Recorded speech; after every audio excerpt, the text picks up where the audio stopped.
င်္ဂလာပါကျွန်တော်ဒီနေ့ပြီးတော့ပြီးတော့မှဖက်နယ်လေးကတော့ Adidas Cybersonic 2တင်းနဲ့ရှူလေးပဲဖြစ်ပါတယ်ဒီဖက်နယ်လေးရဲ့အယောင်လေးကတော့အနီရောင်ဒီဖက်နယ်လေးကိုကျွန်တော်ကထူးထူးဆိုင်ဖြစ်တဲ့အတွက်ကြောင့်မလို့ 42 26.5 cm ကိုဝယ်လိုက်ပါတယ်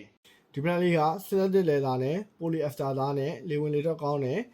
ဒီကြားလေးမှာဆိုရင် ADC ကို Cybersonic ဆိုပြီးတော့ပါမယ်ဒီနောက်မှာ energy bar လေးပါမယ်ပြီးရင်ဒီအထက်မှာ side check ပါတယ်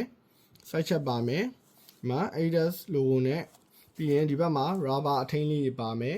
ဒီဖက်နယ်လေးရဲ့ light strike ဒီဖက်နယ်လေးရဲ့အားသာချက်ကအရန်ကိုပေါ်ပါရဲ့လင်မြန်နဲ့တွက်လက်တယ်ဆိုပြီးတော့နာမည်ကြီးရယ်ပြီးရင်ဒီဖက်နယ်ကအောက်က rubber sole မှာဆိုရင်နောက်မှာတစ်ခုရှေ့မှာတစ်ခုတင်းတဲ့ဖက်နယ်လေးရဲ့ထုံးစံအတိုင်းပဲသူက sole အထူနဲ့ပြီးတော့ဒီမှာဆိုရင် Adidas logo လေးလည်းပါထားသေးရယ်ဒီဖက်နယ်လေးကအရန်ကိုမှ comfort ဖြစ်တယ်လို့နာမည်ကြီးရယ်တို့ချုပ်ပြီးပြောရရင်ဒီဖက်နယ်လေးရဲ့အားသာချက်တွေက comfort ဖြစ်တယ် durability တိုင်းကောင်းတယ်ပြီးတော့ပေါ်ပါတယ်လင်မြန်နဲ့တွက်လက်တယ်ဆိုပြီးတော့နာမည်ကြီးရယ်အဲအကြောင်းကျွန်တော်ဒီဖက်နယ်လေးကိုရွေးချယ်ပြီးတော့ဝယ်ယူပြခဲ့တာပါအားလုံးပဲအဆုံးနေတောင်ပြီးတော့ကျေးဇူးတင်ပါတယ်ကျွန်တော်ရဲ့ရဲမနိုင် sharing page ကို like and subscribe ပြုလုပ်ခဲ့ကြအောင်မမေ့ပါနဲ့